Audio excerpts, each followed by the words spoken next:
Muito bom estar aqui com os adolescentes e com os pais dos adolescentes. E eu queria refletir com vocês num trecho bastante conhecido, mas que fala aos dois públicos de uma vez só e em um mesmo contexto. Efésios, capítulo de número 6, versos 1, 2, 3 e 4. Nós vamos estudar estes 4 versos, mas para começar eu quero ler o verso 8 do mesmo capítulo. Efésios 6, verso 8. Porque vocês sabem que o Senhor recompensará cada um pelo bem que praticar. Pois vocês sabem, diz o apóstolo, que Deus recompensará. Você acredita nisso? Há muitas pessoas que não acreditam. Algumas por experiências de vida. Elas estão acostumadas a ver o ladrão, o mentiroso e o corrupto se darem bem na vida. Logo elas olham para esse texto e dizem: não é possível. O que vejo na prática é o contrário. Até que no Brasil está mudando um pouquinho, né? Está mudando um pouquinho. Eles estão indo para a cadeia também. Outros não acreditam ou não querem acreditar nesta verdade bíblica porque são muito cristãos ou muito piedosos, entre aspas, e temem a justiça própria, temem a competição, temem a própria religiosidade. Dizem: não, eu não quero crer que Deus recompensa segundo as minhas obras. Eu fui salvo pela graça, chegarei lá pela graça e ponto final. Estamos certos, fomos salvos pela graça. Mas não podemos omitir ou saltar sobre uma verdade bíblica que aparece no texto sagrado ao menos 15 vezes. No Velho e no Novo Testamento. Esta frase aparece e reaparece mais de 15 vezes. Deus recompensará. No nosso texto, esta verdade está dentro de um contexto. O contexto maior, obviamente, é a própria carta. Nós sabemos que ela é dividida em 2 partes, cada uma tem 3 capítulos. A primeira fala sobre a salvação propriamente, sobre como Deus pensou no povo dele, salvou este povo e chamou-o para si. A segunda metade trata de como este povo vive agora, como esta nova sociedade vive em sociedade e para o bem da sociedade. Esta segunda metade trata dos relacionamentos interpessoais dos cristãos, no âmbito público, privado, na igreja, em casa, no casamento. E no nosso texto, no relacionamento entre pai e filho, filho e pai. De acordo com Paulo, Deus recompensa pais e recompensa filhos. Quais são os filhos e quais são os pais? Entre os versos 1 e 3, Paulo nos diz que Deus recompensa os filhos obedientes. Vamos ler agora o texto? Os 3 primeiros versos. Filhos, obedeçam a seus pais no Senhor, pois isso é justo. Honra teu pai e tua mãe. Este é o primeiro mandamento com promessa, para que tudo te corra bem e tenhas longa vida sobre a terra. De acordo com Paulo, Deus abençoa filhos obedientes. a seus pais. E por que é que filhos devem obedecer seus pais? O Dr. John Stott, comentando o texto, destaca 3 razões que saltam dos versos que acabamos de ler. Inicialmente, ele diz que filhos devem obedecer aos pais pela lei natural. Quando Paulo usa a expressão "isto é justo", muito provavelmente ele está pensando na lei natural da criação. A obediência aos pais está presente em todas as culturas e eras da humanidade. É óbvio que há diferença. Em algumas culturas ela se estende para mais tempo, em outras por menos tempo. Ela é mais tradicional, menos tradicional. Mas a verdade é que esta lei da criação está em todo o mundo. Só por isso, os filhos devem obedecer a seus pais. Mas não apenas por isso. Paulo nos diz que esta lei natural também está expressa na lei especial de Deus. Filhos devem obedecer seus pais, porque esta é a vontade do Senhor. E ele faz isso juntando livremente 2 textos. Ele junta o texto de Êxodo, dos 10 mandamentos, como um texto de Deuteronômio. Ele faz a citação e junta os 2 textos. A primeira parte, honra teu pai e tua mãe, vem do Decálogo, ou dos 10 mandamentos. Não é apenas a lei natural, diz Paulo, esta é a vontade revelada de Deus. Vocês precisam segui-la. E para incentivar, Paulo junta o texto de Deuteronômio, que nos diz: para que tudo te corra bem e tenhas longa vida sobre a terra. Algumas pessoas querem espiritualizar, outras querem olhar apenas para bens materiais. O que é isso, irmãos? Bênçãos das mais diversas possíveis que eu e você não podemos contar. Mas esta verdade nós vemos repetidas vezes na vida das pessoas que nos cercam. Aqueles filhos que honram e obedecem seus pais, Deus dá livremente muitas bênçãos.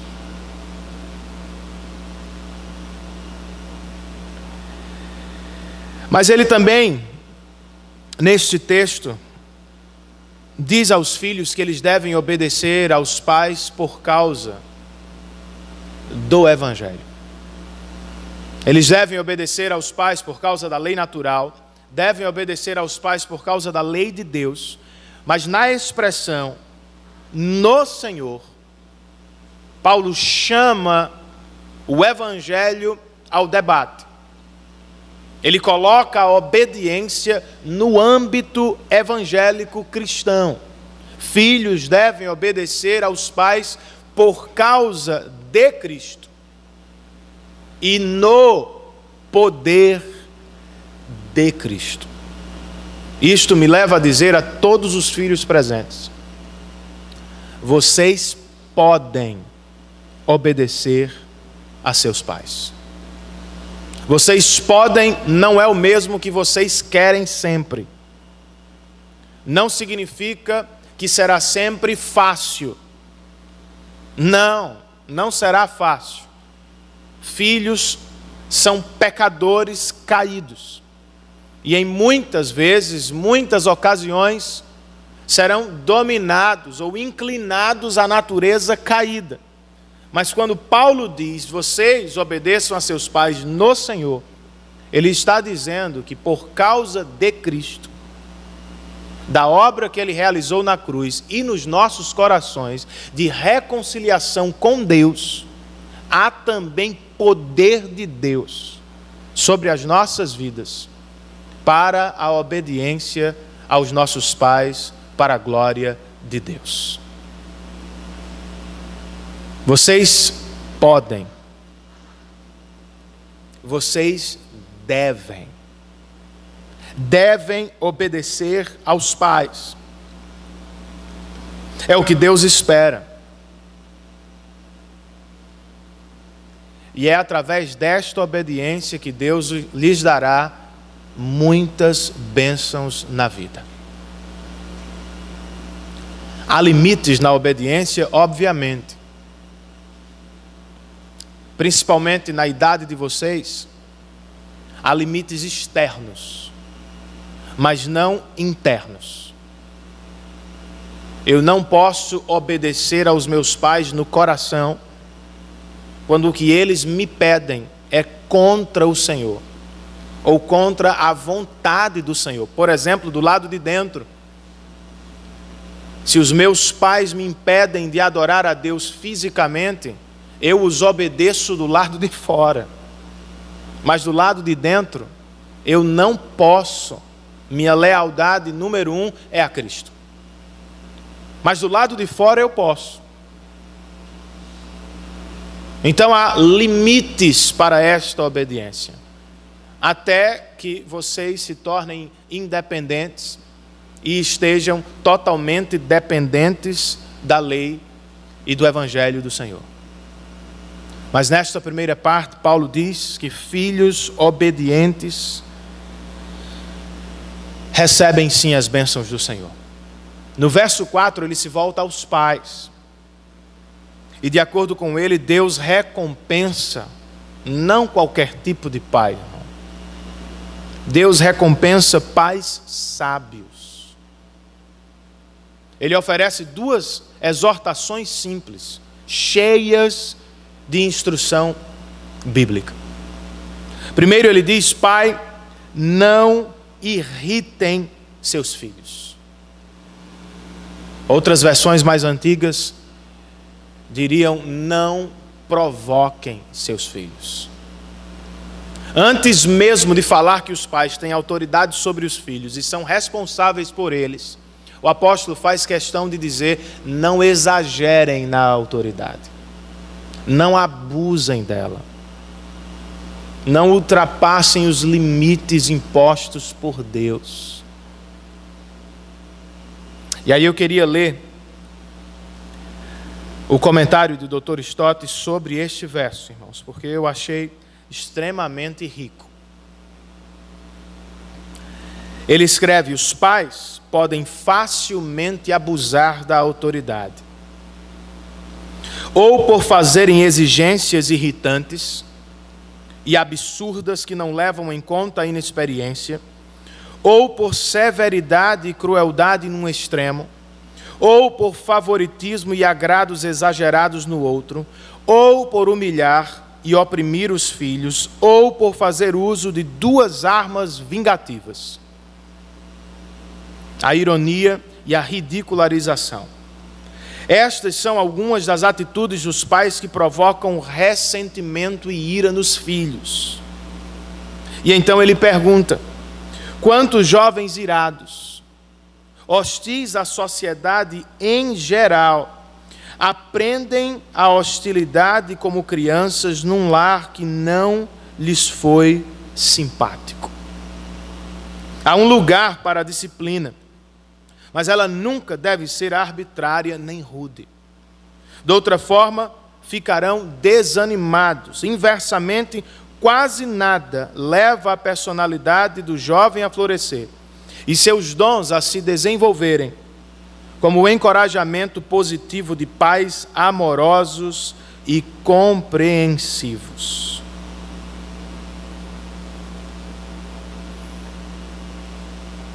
Este abuso de autoridade, nós sabemos, Paulo sabia muito antes da psicologia moderna.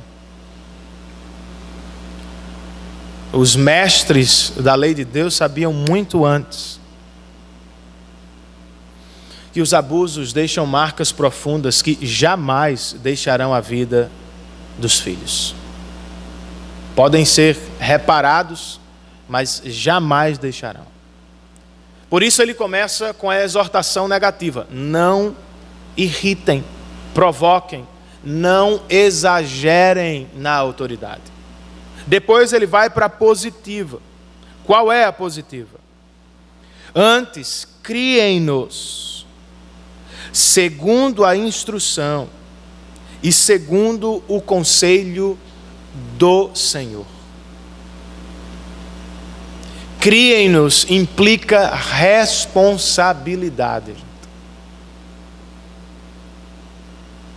A responsabilidade primeira não é da igreja, não é da escola,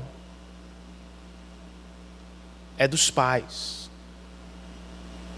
Mas de qualquer forma, não, criem-nos segundo a instrução. E na verdade esta palavra no grego significa muito mais disciplina moderada. Cuidem deles, criem-nos em disciplina moderada, mas também com conselhos. Aqui sim se trata de instrução verbal. Mas notem que instrução e conselho pertencem ao Senhor. O que significa dizer que a fonte da educação dos nossos filhos deve ser a Bíblia Sagrada. Eu posso ter recursos extra-bíblicos, mas o modelo, a fonte, o poder, o conteúdo do ensino, tudo isso precisa vir da Bíblia Sagrada.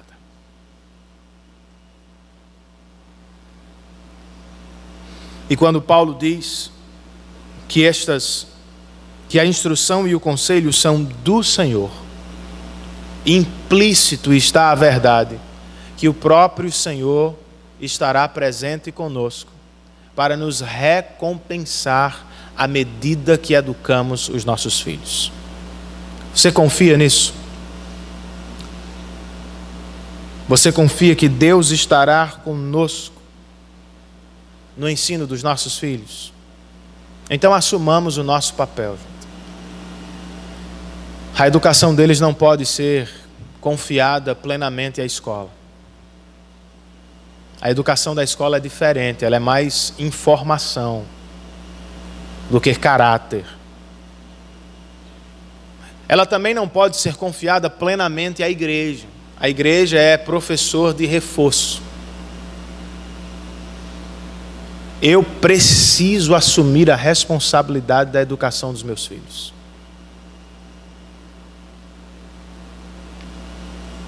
Mas eu também posso me apropriar dos recursos que Deus me deu. Escola é um bom recurso. Igreja, melhor ainda. Para isso a gente tem que se esforçar de alguma forma. Isso implica movimentação na sexta-feira. Quem sabe algum transtorno no trânsito. Ir e vir, pegar e deixar. Correr e voltar outra vez. Facilitar os encontros deles, estar perto deles. Eu sei que não é fácil. Eu estou apenas começando.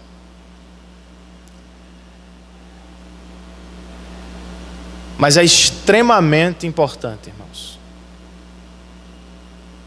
que nos esforcemos para facilitar o crescimento espiritual dos nossos filhos. E se este local, este dia, são bons instrumentos de Deus, nós precisamos investir. Alguns dizem, não, mas é porque a gente já vem demais à igreja, pastor. Vem não, no máximo 2 vezes por semana. Quando muito. E para aqueles que vêm e dizem, não, a gente tem que encontrar alguma coisa para fazer para não voltar e ficar outra vez, ou ter que vir de novo à igreja.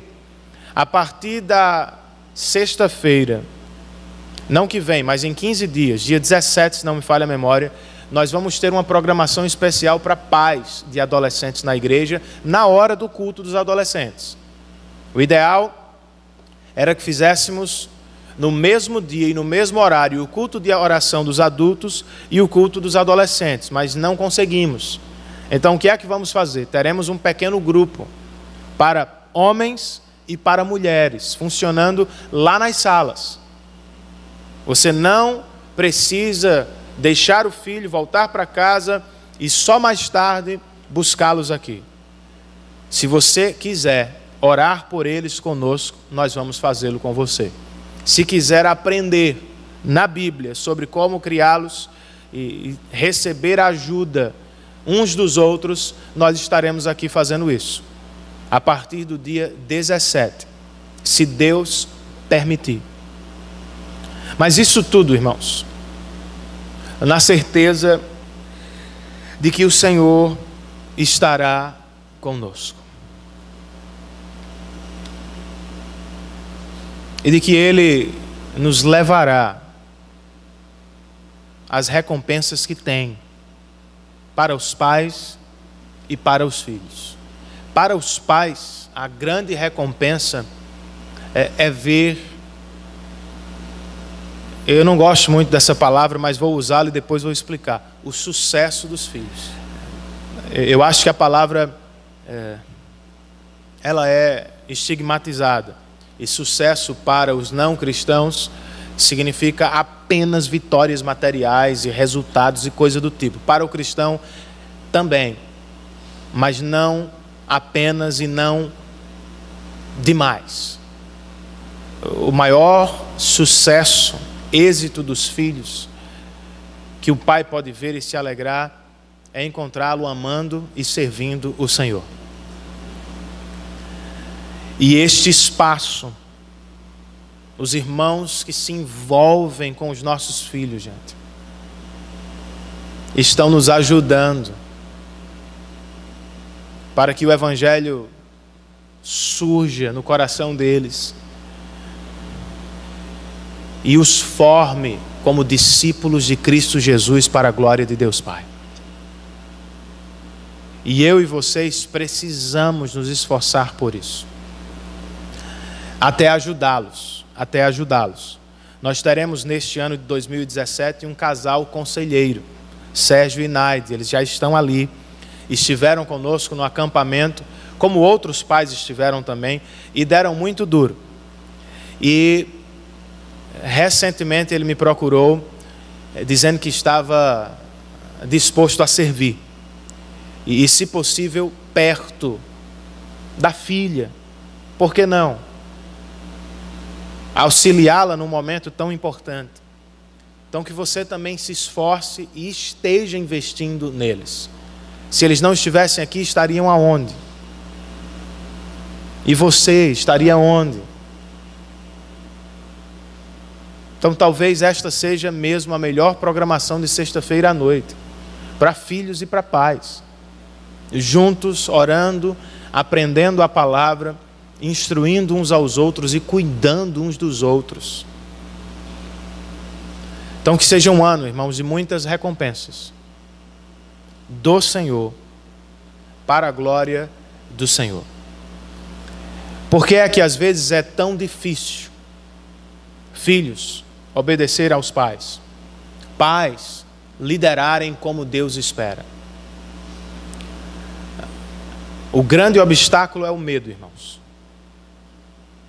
Os filhos, por vezes, temem obedecer aos pais por causa da pressão exterior. Ninguém mais faz isso nos nossos dias, com 18 anos. E, por vezes, pela pressão interior, corações que têm natureza caída. Pais temem por disciplinarem, dirigirem seus filhos. Ora com medo de, podá-los numa sociedade tão permissiva. Ora temem por perdê-los e então exageram. Ora por superproteção passam dos limites. Ora por negligência não alcançam nem sequer o primeiro limite. Você, filho, não tenha medo de obedecer a seu pai. Obedeça-o no Senhor. Às vezes eles não estarão certos, os pais erram, vocês já sabem disso. Mas mesmo quando estiverem errados, e não for nada crucial no relacionamento com Deus, obedeça-os. Eles podem estar errados, Deus jamais erra no que Ele pede de nós. Pais, não temam instruir seus filhos. Não passem dos limites, obviamente, mas não tenham medo. Deus guardará os nossos filhos, dentro da nossa casa e fora dela. Porque a bênção de Deus, segundo as Escrituras, não é para o indivíduo, é para uma família inteira. A aliança que Ele fez com você, pai, através de você, Ele também fará com seu filho.